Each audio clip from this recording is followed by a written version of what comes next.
Compasses are handy tools that help us navigate by detecting the Earth's magnetic field. However, from millions of years of evolution, many organisms are able to achieve the same without the use of such tools through sort of a sixth sense called magnetoreception.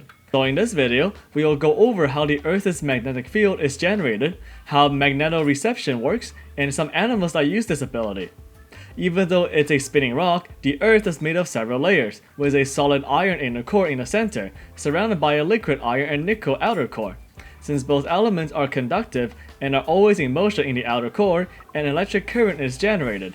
According to the dynamo theory, this moving and electrically conducting fluid is what generates the magnetic field for the Earth. So to be honest, we got lucky that this outer core movement just so happens to generate this field, since we would have been fried by cosmic radiations and solar winds if otherwise. However, we don't know exactly how magnetoreception works, but we have three leading theories that different animals use.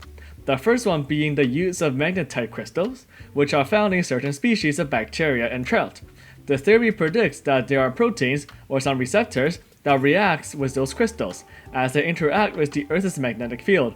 We know this since we've seen bacteria swing along the magnetic field into deeper waters, where it is more ideal for them to generate energy.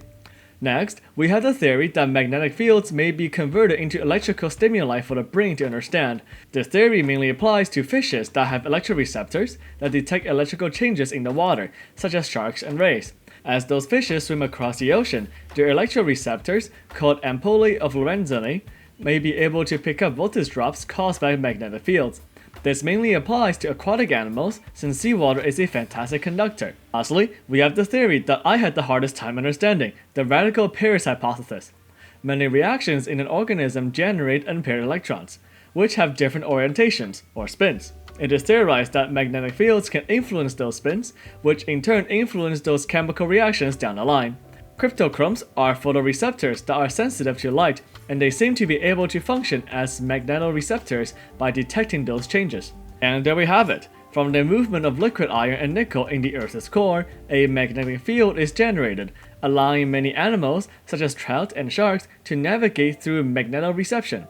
There are three leading theories on how animals detect those fields, but the main takeaway is that they're able to navigate by detecting the strength of the magnetic field at a given point.